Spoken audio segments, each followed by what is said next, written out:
happened before. Less than 1 million years ago, it devastated more than half the continent, and it could happen again. There will definitely be additional eruptions in this area. And not just one, but a series of monstrous eruptions. 1 million times more powerful than an atomic bomb. It's absolutely devastating. Everything would be killed. Destroying thousands of square miles of land and countless lives across the Northwest. It'll just be over. It'll be toast. It'll be finished. We go beneath the earth to probe the volcano, reveal for the first time the source of its power, to discover what will happen when the sleeping giant of Yellowstone awakens and becomes a mega disaster.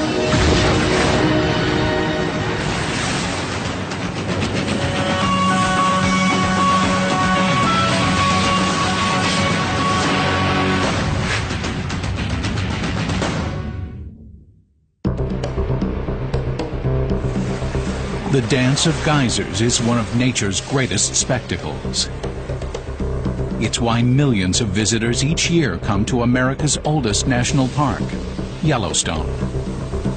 Its spectacular beauty inspired President Ulysses S. Grant to protect these 2 million acres of northern Wyoming wilderness back in 1872, and it's been a haven for outdoor enthusiasts ever since.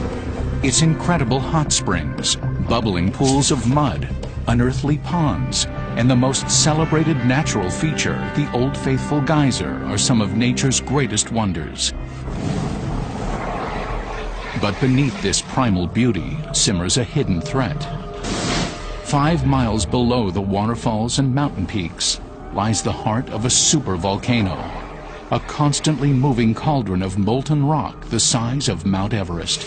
Over countless millions of years, it fills with lava to the breaking point. Like a bomb with a hidden timer, it finally explodes. We don't know how long it's going to just sit there before it decides to go off.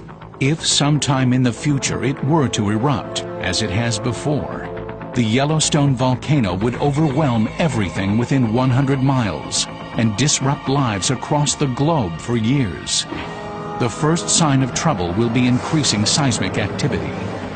The ground would rise as pressure from the molten rock begins to grow.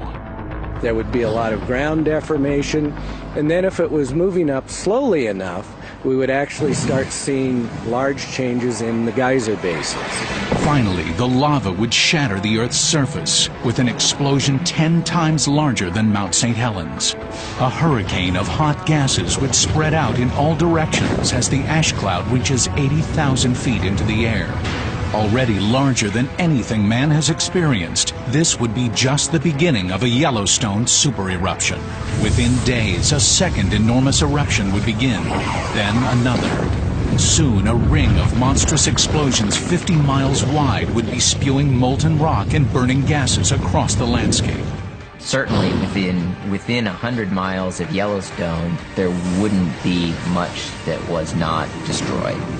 High in the atmosphere, the ash cloud would surround the planet, sending temperatures plunging. Global agriculture would fall into chaos. How do we know it will happen? Because it's happened before. The evidence is etched into the geologic record of past supervolcanoes. There are 1,500 volcanoes around the world. But there are fewer than 10 supervolcanoes, the ones with the potential to not only destroy the surrounding area, but to create a global disaster. And Yellowstone is one of these supervolcanoes. Imagine something 10,000 times the size of Mount St. Helens. It's almost unimaginable. Unlike a conventional volcano with its crater atop a mountain, Yellowstone's crater is so large it can only be seen from the air. This is the rim of a monstrous crater called a caldera that collapsed into the magma chamber during the last super eruption. It's large enough to hold the city of Los Angeles. People drive 35 miles, 45 miles commuting to work in that. Well, that's the distance across this caldera. And this is only the last of 3 monstrous calderas formed over the past 2 million years. The volcanic history of Yellowstone is really marked by these 3 giant cataclysmic eruptions of the scale that we haven't seen in, history of man, really. The first eruption vented somewhere around 600 cubic miles of material. And if you took all of that and you spread it out over the state of Texas, you'd have about 12 feet thick of deposits. The second eruption was hundreds of times larger than Mount St. Helens, and it's the smallest of the Yellowstone supereruptions. The most recent one, known as the Lava Creek eruption, occurred 640,000 years ago. At the time, early man had yet to arrive on the scene. Exotic prehistoric animals roamed the North American continent. 5 miles beneath the earth, however, a magmatic cauldron 3 times the size of New York City was coming to a boil.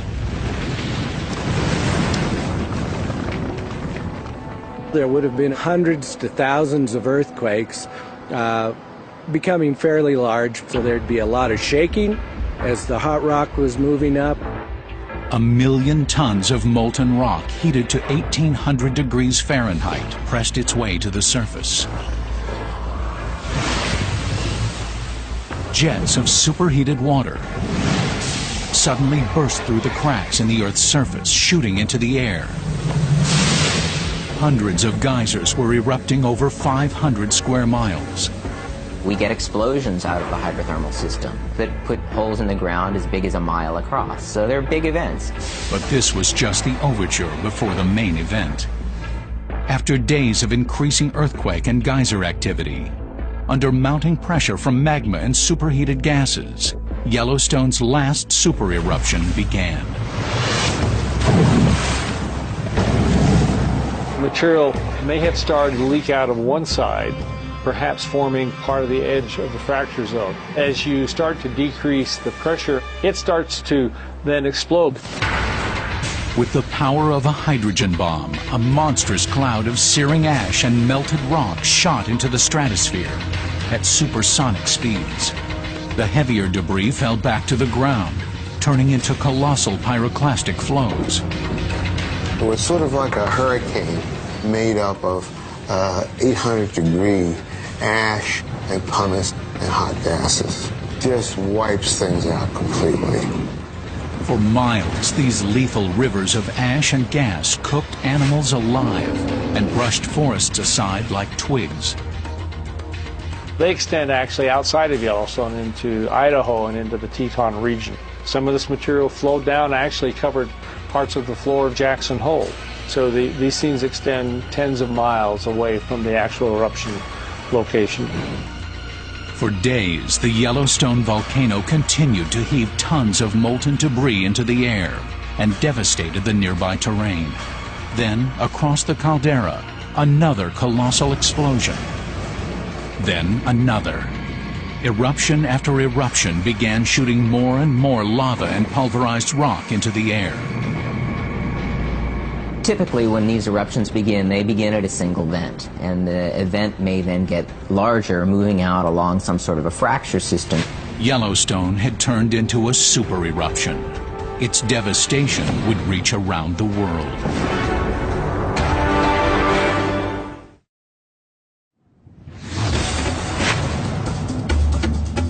Yellowstone's last supereruption occurred 640,000 years ago. It started as a single massive volcano, but soon turned into a series of eruptions, exploding with the full force of a supervolcano. The entire sequence of pyroclastic explosions that formed the Yellowstone caldera may have taken as little as 2 weeks to happen.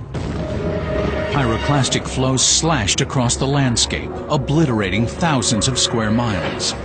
Separate clouds of ash fused into a massive column of smoke. Winds drove it across the country, darkening the sky for hundreds of miles. During the eruption of all this material, that's when the caldera would have started forming. In a final massive display of nature's fury, Hundreds of square miles of mountain drop thousands of feet into the pit of roiling magma. The Gallatin Range, the Madison Range, and the Mount Washburn Range to the north continued somewhere into the Yellowstone region. These mountain ranges were destroyed. Now, when I say destroyed, I don't mean they were blown to smithereens into the atmosphere. Much of it just fell back into the magmatic system, just fell back into the cauldron, if you wish, up the caldera itself. We're talking about mountains that might be 12,000 feet high, that are now, the ground surface is on the order of 8,000 to 9,000 feet high. So 3,000 foot of mountain that's no longer there. Finally, after perhaps weeks of constant activity, the Yellowstone volcano subsided. But the devastation was far from over. A global disaster was about to begin. 2.5 trillion tons of sterile volcanic ash drifted with the winds and buried 2,000 square miles of the North American plains, destroying much of the continent's plant life. Volcanic ash that's ejected high up into the atmosphere and then falls many, many miles away, that goes as far as Louisiana and some of the states along the Mississippi River. So quite an ash cloud. The lighter particles remained in the air for more than a year, forcing temperatures to plunge across the hemisphere. It acts as a veil and cuts out the sunlight, and so it cools the climate below. I think there would certainly have been climatic changes due to Yellowstone. We estimated 3 to 5 degrees Celsius drop in temperature, which is quite severe on a global basis. 5 degrees was enough to kill off much of the tropical plant life across the globe. Over the next year, animals died from lack of food as the ash continued to block out the sun.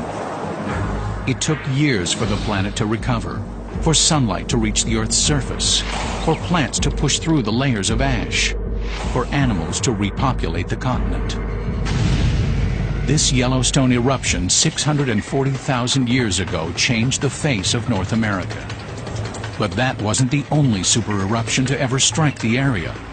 Besides the 3 calderas found near Yellowstone Park, geologists have discovered a series of eruptions and supereruptions that extend back 16 million years.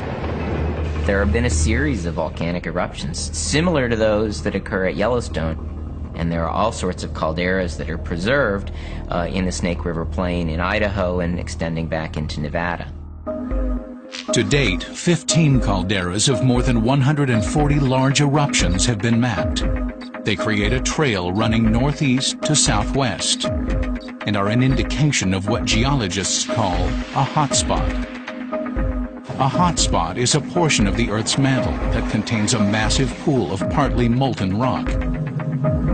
There is an area within the Earth's mantle, deep underneath where we live, that is molten. And it's causing a lot of heat to rise towards the surface, and that heat causes melting in the crust. And so we get large magma chambers. From time to time, as the pressures build, the magma works its way to the surface and explodes. There are 20 or 30 hotspots around the Earth's globe, such places as Hawaii and Iceland. These are long-lived zones of active volcanism. The Hawaiian Islands, for example, were created one by one over the millennia by an underwater volcano. Though it appears as if the volcano had moved along the Earth's surface, in reality, the area of molten rock has remained relatively stationary. It is the Earth's crust which has moved.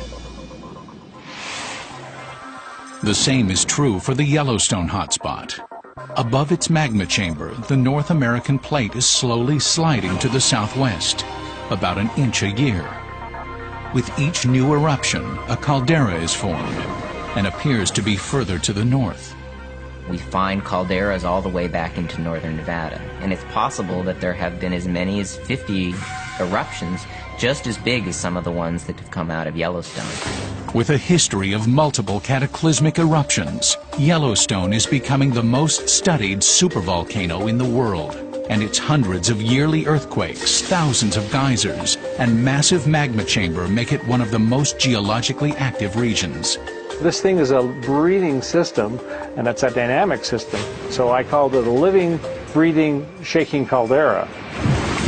At the heart of these super eruptions is thought to be a mantle plume, an upwelling of molten rock rising from deep within the Earth. But no one could be sure. Recently, however, scientists have been using extremely sensitive monitoring systems to capture data from earthquakes centered around the world. The data has helped create the first 3D image of the source of Yellowstone's power. Once we put out an array of seismographs with sufficient resolutions, like getting a high resolution CAT scan, we saw that this thing was going off laterally about 150 kilometers to the northwest, and it is basically coming up from a depth of about 600 kilometers. Yellowstone's magma source begins 450 miles below the surface, and surprisingly not directly under the park, but 150 miles away beneath the Montana-Idaho border. It was totally unexpected and would not fit into anyone's textbooks or classic ideas. As the research continues, scientists are realizing how little they really know about the Yellowstone volcano. Since humans haven't seen an eruption of this magnitude, we're somewhat challenged to know exactly how the systems work. One thing is known for sure. If Yellowstone erupts again, pyroclastic flows will destroy everything near the volcano, and its ash cloud would overwhelm humanity across the globe. And predicting its eruption could be a matter of life and death.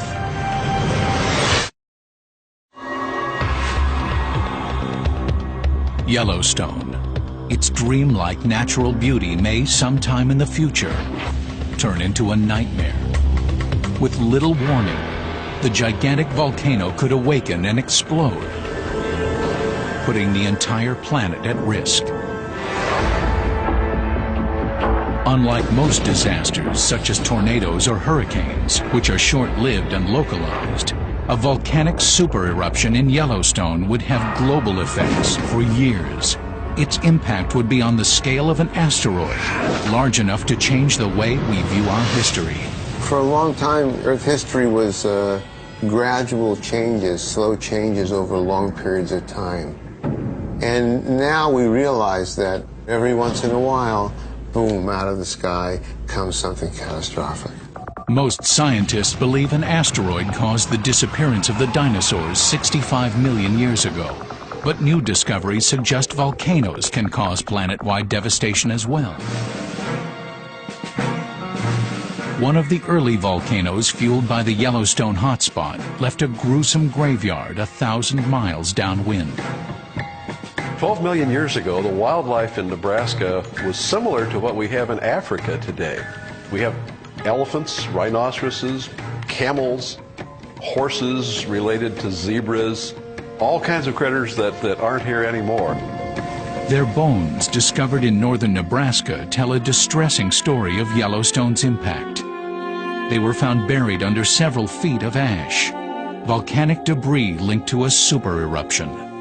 We first thought that maybe all these critters had been buried alive in ash, like the people at Pompeii. But the more closely we looked at the fossils, it turns out that that wasn't true.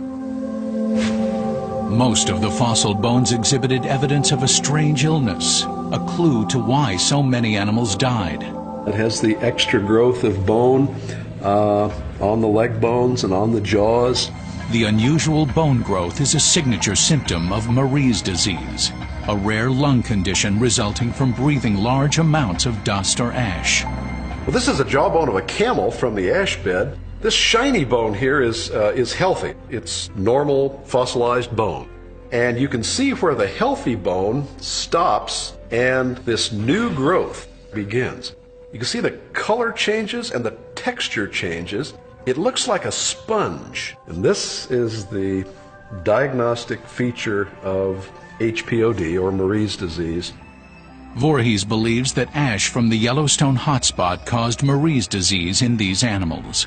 Ash is nothing but very small pieces of glass. That's how you can tell volcanic ash from other types of fine powdery rocks, is that volcanic ash sparkles because it's made out of little teeny pieces of glass. During a super eruption, the tremendous pressures cause the molten rock to explode. It turns the rock into tiny pieces of glass, which drift with the wind and land hundreds of miles away. Just as soon as the volcanic ash fell, the whole landscape for thousands of square miles was covered with this very fine powder. And every step that those animals took, they would raise a cloud of ash. And they just kept breathing it day after day after day. So what we think happened to the animals is that they breathed this material night and day until their lungs just gradually gave out. Most of the animals on the Nebraska plains suffocated on the ash within a week of the eruption. This from a supervolcano 1,000 miles away. Volcanoes can kill at a distance. I really wouldn't have bet 20 years ago that a volcano 1,000 miles away could actually cause mass death, but ashfall has made a believer of me. More recently, the 1815 eruption of the Indonesian island of Tambora proved ash could kill indirectly through dramatic climate change. 50 times larger than Mount St. Helens, the impact of the Tambora volcano was overwhelming. The eruption reduced the mountain by 4,000 feet, as nearly 150 million tons of ash and debris were ejected into the air. The ash cloud could be seen for hundreds of miles. The cloud went over India, darkened the sky, and caused the temperature to go down. The temperatures went below freezing. It took almost a year for the ash to spread across the rest of the globe. But when it did, the results were staggering. A New England newspaper from 1816 published this account. Snow and hail began to fall about 10 o'clock a.m., and the storm continued till evening, accompanied by a brisk wind. This was June 15th. There was, in some places, essentially no summer. In the eastern United States, there was snow and ice in June, July, August. They replanted the crops died, they replanted them again. The unusually frigid weather reached Europe, some 9,000 miles from Tambora, throwing life there into chaos. 1816 was the last time there was widespread starvation in Europe. That's never happened since. And it's almost certainly involved with the eruption of Tambora. And the Tambora eruption doesn't begin to match the fury of a Yellowstone super eruption. The Tambora eruption is on the order of 50 to 100 times smaller than these large sort of supervolcano eruptions out of Yellowstone. Even smaller than Tambora was the 1991 eruption of Mount Pinatubo in the Philippines, which devoured villages out to 200 miles. Yet despite its modest size, Pinatubo altered the global climate for years and has been linked to the destructive hurricanes Andrew and Iniki. After the eruption of Pinatubo, there was a definitely measurable change in the global temperature as a result of that eruption. It was on the order of 2 degrees for the year following the eruption. It may sound trivial, but a 2-degree change in global temperature over a long time could create unusually severe storms and kill off all but the hardiest plant life. Pinatubo was 100 times smaller than the last Yellowstone super eruption and had cataclysmic effects across the globe. Imagine what Yellowstone would do. In recent geological history, only the colossal eruption of Toba on the island of Sumatra can match the size of Yellowstone. And that eruption some 70,000 years ago may have nearly destroyed the human race. Well, Toba is the largest supervolcano that we know about. There's now a large lake called Lake Toba, which is the hole out of which the eruption came. It likely erupted for 2 weeks, dropping ash 6 inches deep on the subcontinent of India. But Toba's greatest impact was felt halfway across the planet, in Africa. Around the time of the Toba eruption, it's thought the population of early man was catastrophically reduced. It appears a bottleneck or a contraction of the human population occurred, reducing our numbers from possibly hundreds of thousands to just a few thousand. We know from the genetic data that something happened in the human history, in the history of our species, that reduced the amount of genetic variation a lot. And the argument is all about what was the nature of that event. One possibility is that there's some catastrophe that happened 70,000 years ago, like the Toba supervolcano, that just wipes out plants and animals and humans all over the earth until there's hardly any of them left. The massive eruption of Toba, more than 25 times larger than Tambora, likely created a catastrophic change in climate. Ice core samples suggest that the average temperature may have dipped as much as 20 degrees for years after the eruption, likely killing off plant life across the globe. Hardest hit would have been tropical areas like Africa. Africa is where we were at the time, and so it would affect us directly. And secondly, it's the tropical vegetation that never experiences cold temperatures, so has no adaptations for cold temperatures whatsoever. The frigid temperatures killed off much of the African plant life, and the resulting famine may have decimated much of the human race. It may be that the 6.5 billion people who inhabit the Earth today are the direct descendants of the few who survived the Toba eruption. If a single eruption like Toba is powerful enough to almost destroy the human race, what would a similar supervolcano do today? When a large giant eruption were to occur, I think there's little that man can do about it. The biggest thing we have to do first is understand them. That's why scientists are studying every aspect of the Yellowstone volcano. What they discover may be the key to our survival.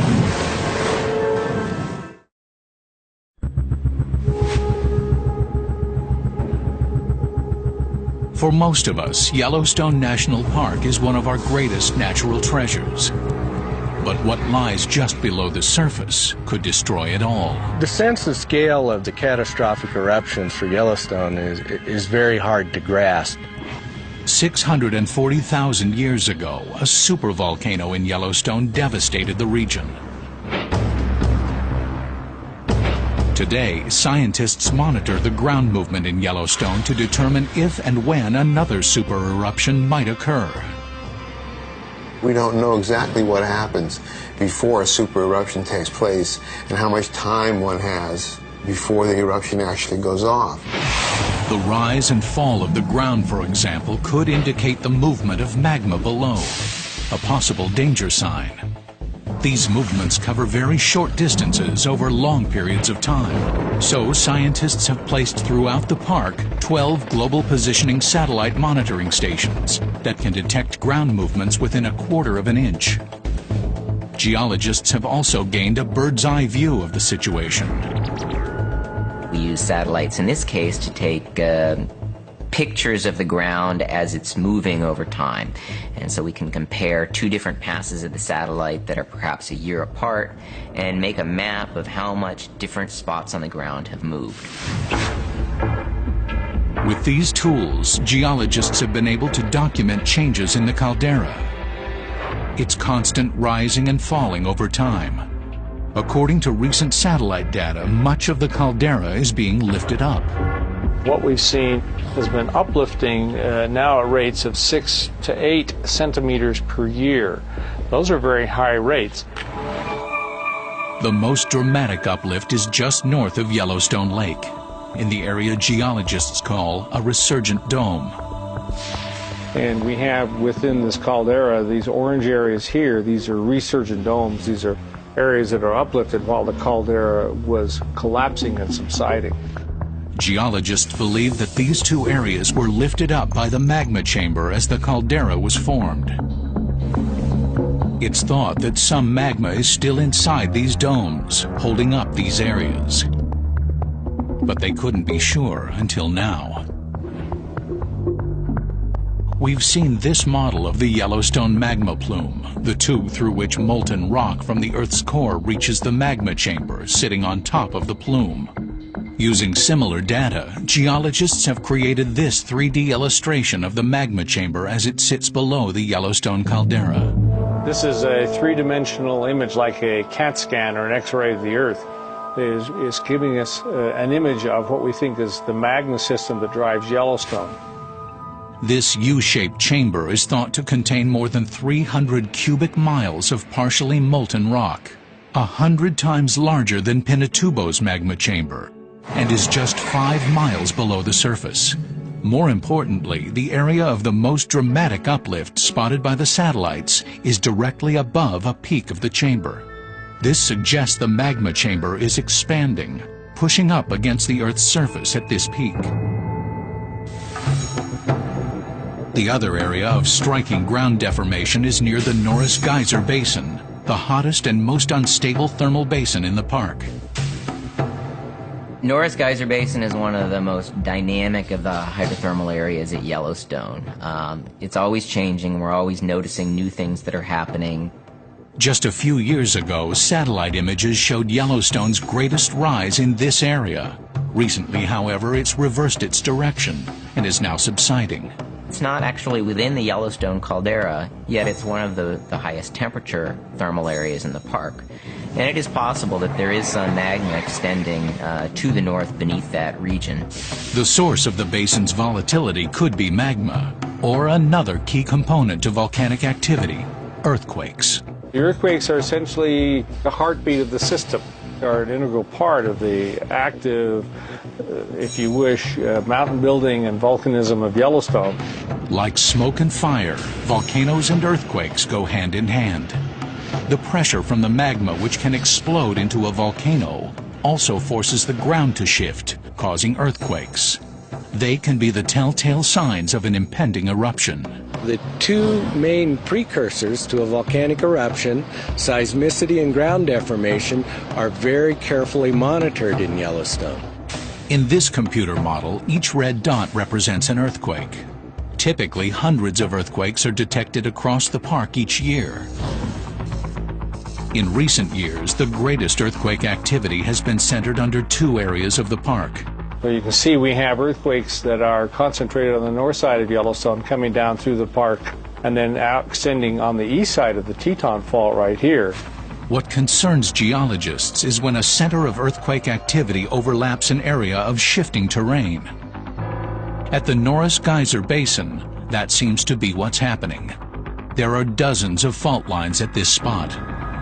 That's very critical because if magma is starting to move up, we would expect to see a bulging in an area and associated earthquakes as the ground starts to crack.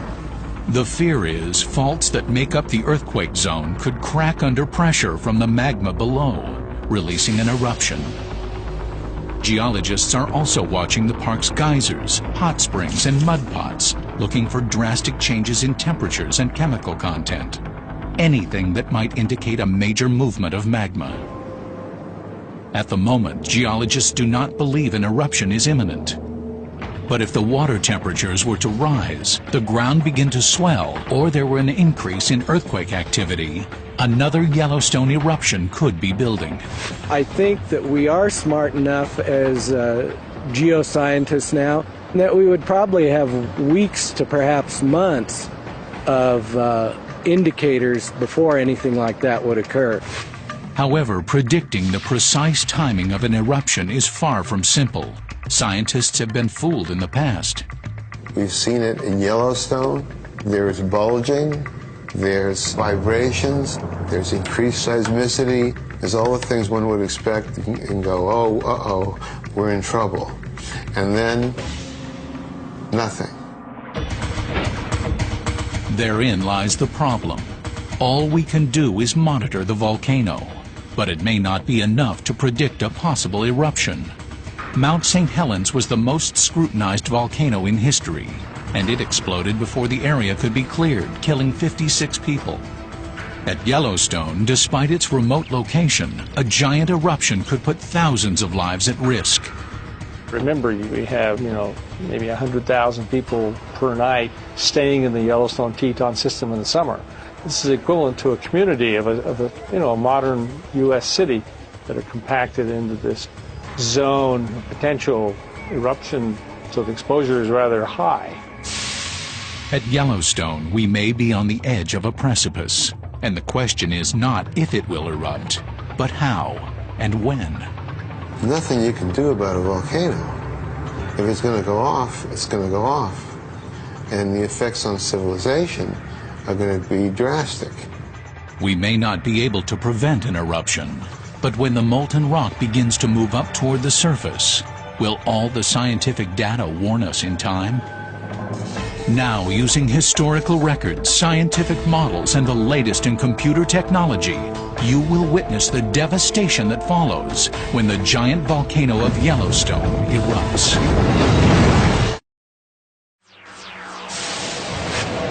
For 70,000 years, the Yellowstone volcano has remained quiet. But sooner or later, its magma chamber will slowly fill with millions of tons of molten rock. Gas pressures will push up toward the surface, bringing the volcano to the breaking point. This is one of the rules of geology. If it happened in the past, it'll happen again in the future. We know there's going to be super eruptions, and probably one at Yellowstone, and it's going to have catastrophic effects.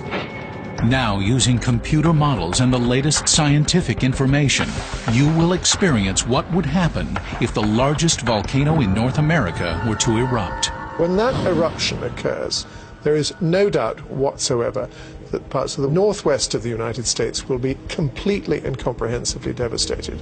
It'll just be over. It'll be toast. It'll be finished.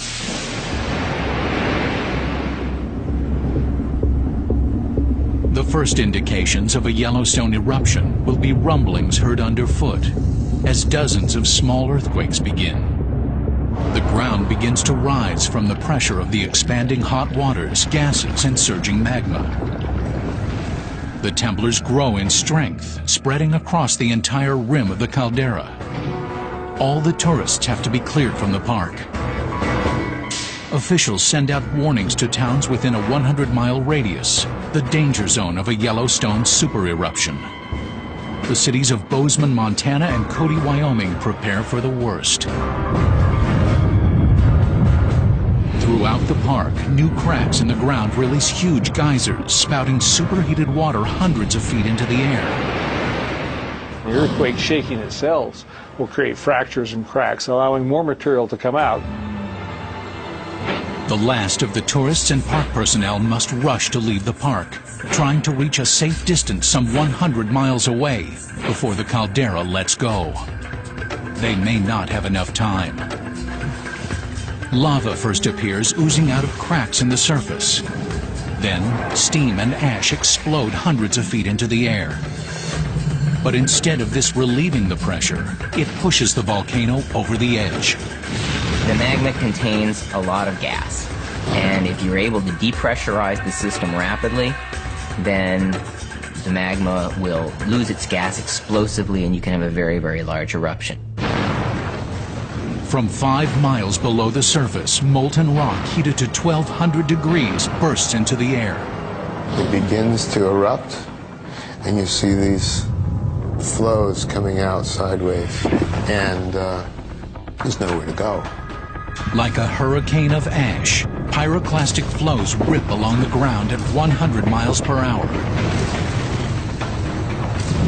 For those who left the park within the past half hour, their luck has run out. 50 miles away, the 30,000 residents of Bozeman, Montana watch in horror as the plume of ash and rock reaches into the sky. If they know anything about Yellowstone's past, they'll know they have little time before their city is devastated. The pyroclastic flows may go out as far as 50 to 100 miles away from the volcano. And so you'd see the pyroclastic flows coming across ridge after ridge after ridge, and then finally hitting where you are. So locally, regionally, it's absolutely devastating. Everything would be killed. The sky begins to darken as the ash cloud obscures the afternoon sun. The material is going to explode, violently to the surface, and the material's coming out at supersonic velocities. And the finer materials go 50, 60, 80,000 feet into the atmosphere. Then a second eruption begins on the other side of the caldera. Then another. It is no longer a simple volcanic eruption. Like it did hundreds of thousands of years ago, Yellowstone builds into the largest eruption known to man. The giant cauldron of magma spews 1 million tons of melted rock thousands of feet into the air as several volcanoes continue to erupt. Wave after wave of burning ash and debris destroy everything in their paths. With so little warning, nearly 400,000 people are at risk. And it gets worse. Material falls back onto the surface of the earth, and so you get ashes that are maybe 10, 20, 30 feet deep around Yellowstone. A brilliant summer afternoon begins to look like a blustery, snowy night. The weight of the falling ash collapses roofs across the states of Wyoming, Idaho, and Utah, killing thousands, while a cloud of lighter ash 1,000 times larger than the one produced by Mount St. Helens drifts eastward with the wind. There's so much ash put into the atmosphere, and it gets distributed so globally that it would cause disruption to air traffic, not just near the scene of the eruption, but really globally for a period of time. The ash goes in the jet engine and becomes ceramic and coats the jet engine. And there have been horrifying descriptions of airplanes just losing their power and diving while the pilots try to figure out what to do to start the engines again. Air travel grinds to a halt as the ash cloud reaches the upper atmosphere. And then, the deadliest part of the Yellowstone eruption begins. There's lots of ways you can die in a pyroclastic eruption. And one way is to inhale the stuff and inhale these sharp pieces of glass. They attack the lungs, they attack the bones, they kill you from the inside. Across the country, masks are supplied to protect people against the ash. But farm animals have no protection. Within weeks, vast numbers of the country's livestock die, like the animals that roamed the Nebraska plains 12 million years before. And volcanic ash covers much of the Midwest's farmland. You can't grow anything in that ash. Fresh volcanic ash is sterile, like Mount St. Helens just after the eruption. And so it wipes out the breadbasket of the world, breadbasket of Canada, breadbasket of the United States. And the effects could last for years. Recovery is going to be a long process. So where does food come from in the meantime? I don't know. Millions of people could die from starvation related directly to the ashfall in America's Midwest. Countless more would suffer as the ash cloud drifts across the globe, dramatically changing our climate. It's quite likely that the climatic effects would be much worse than humans have experienced in the last couple hundred years. The Toba eruption suggests that ash particles would remain in the atmosphere for 6 years, radically cooling the planet. It could mean snow in June, frost in August, and the killing off of crops for years to come. Imagine 6 years without a growing season. What does that mean? I foresee a very difficult period of time when civilization would really be strained at the roots.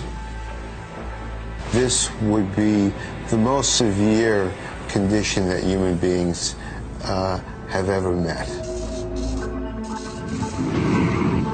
It may not happen for thousands of years, but one day history will repeat itself.